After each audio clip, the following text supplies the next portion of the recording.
We have to make sure that Trump and his folks don't manage to turn this into a country that is only safe for white Christian men, which of course is the fantasy of Trump and of Project 2025. And so the Jewish community, by and large, understands that it's dangerous for us and for everybody if the United States is not safe for everybody.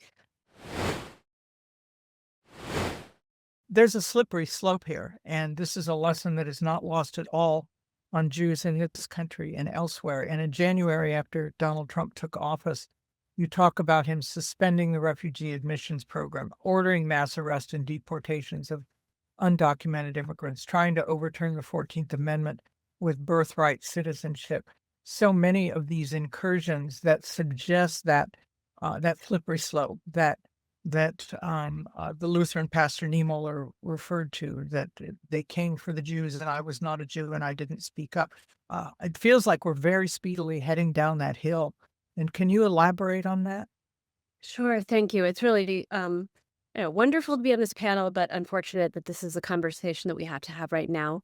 So I want to talk from the Jewish community perspective, and I'll talk in a few different ways. First, I want to go way back and talk about values and talk about Jewish values as it relates to immigrants. Janice already mentioned earlier this idea of treating the stranger, the ger, the sojourner, who is in the biblical taking particular care of how we treat the ger, who's this sojourner. In the biblical context, that's a person who came from somewhere else and now lives here and is kind of in between, right? They have come from somewhere else that they can't go back to, and now they're living in this community. And it's a little too complicated for tonight to get into the specifics of citizenship and that sort of thing in that context. But to say that our commitments to people who are coming from somewhere else and who are not exactly part of the Jewish community, but are part of the Jewish community and the citizenry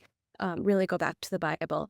But even the text that I really want to refer to is the text about the evil cities of Sodom and Amorah, or Sodom and Gomorrah, which in kind of the popular imagination, a lot of people have an idea of why those cities were considered so evil. But actually, which I won't mention those ideas, but I'll say that the Jewish concept of why they're so evil is actually because of the way that they treated strangers. There are many, many midrashim or rabbinic stories about the people of Sodom and their treatment toward travelers. So somebody who would come in and nobody would give them food and just wait until they died.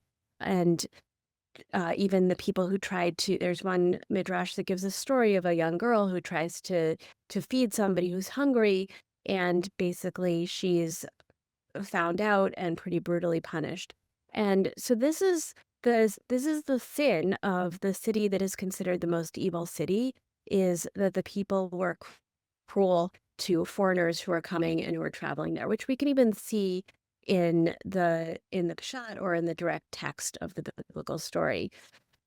But just moving ahead, most Jews in this country come from families who came here as immigrants and as refugees. And most of us have family stories of how our families came at some point in history, either fleeing violence, fleeing from Nazi Germany, coming after the Holocaust, coming from other parts of the world, looking for safety here, and very often finding safety. America has been one of the safest places for the Jewish community, really, in Jewish history. And that's one of the reasons that the Jewish community has historically been extremely supportive of immigrants and of immigration. This has been pretty much a consensus issue for decades in the Jewish community, because we have those stories about our families. And also we have stories about Jews who have long been fighting for immigrants, not just for Jewish immigrants, but for all immigrants. We have stories. We know that there were Jews who were involved in the sanctuary movement in the 80s through today.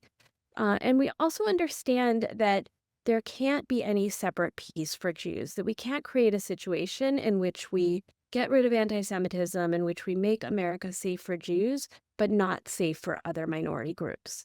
that if we are going to make this country one that's safe for Jews, it has to be safe for all people. We have to make sure that Trump and his folks don't manage to turn this into a country that is only safe for white Christian men, which of course is the fantasy of Trump and of Project 2025.